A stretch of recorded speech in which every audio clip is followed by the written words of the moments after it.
You are about to hear a Silence and Star Song recording.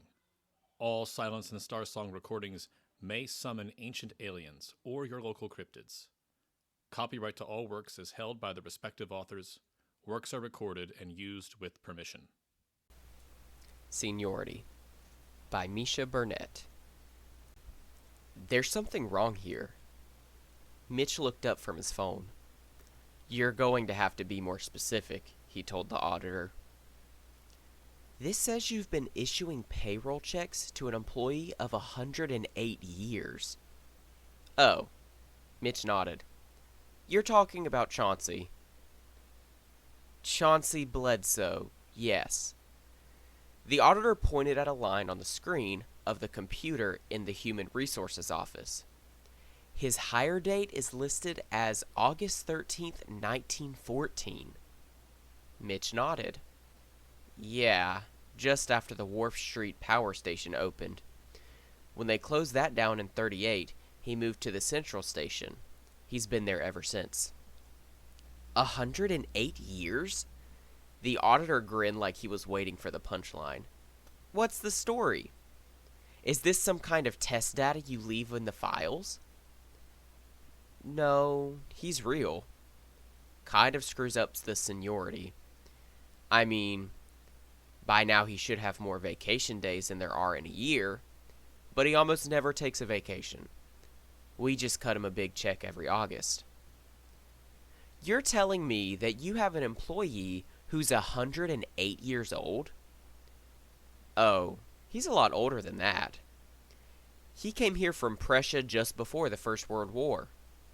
He was a doctor before, but he didn't want the hassle of getting an American license, so he went to work for us. He seems to like it. The auditor's grin was slipping. Now he looked like someone who suspected he was the butt of a practical joke. You've had an employee on the books for 108 years, and nobody's questioned it? They just accept it? Lots of people have questioned it. The guy who was in this office before me, for example. He was sure he'd uncovered some fraud and went out one night to confront Chauncey and get to the bottom of it. A pause. And? Prompted the auditor. And he never came back. That's how I got this job. Me, I don't ask questions. I just do the paperwork.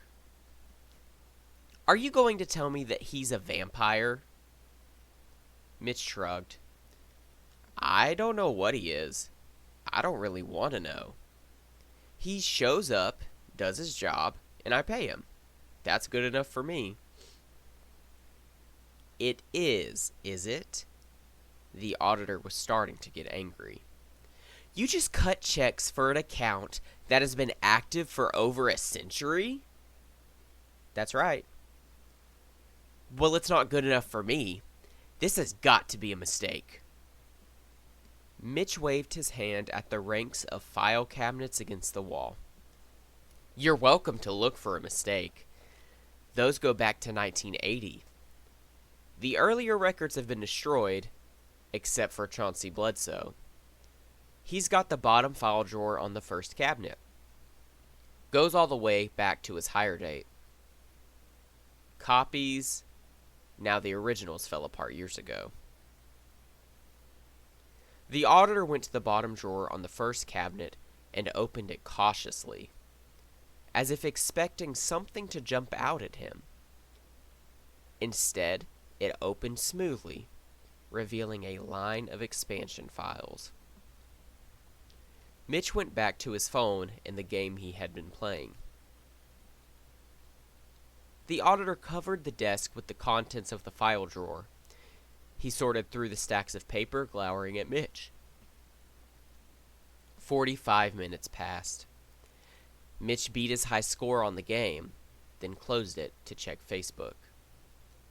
Eventually, the auditor stood.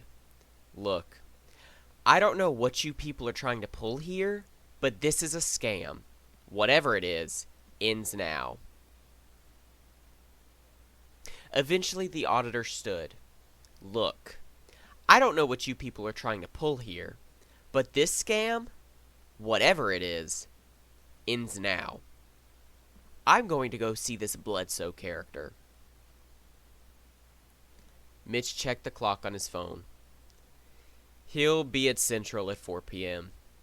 He's never late. You can talk to him there, but I wouldn't if I were you. That's obvious, the auditor said, his voice dripping contempt. Just ask for the senior plant engineer.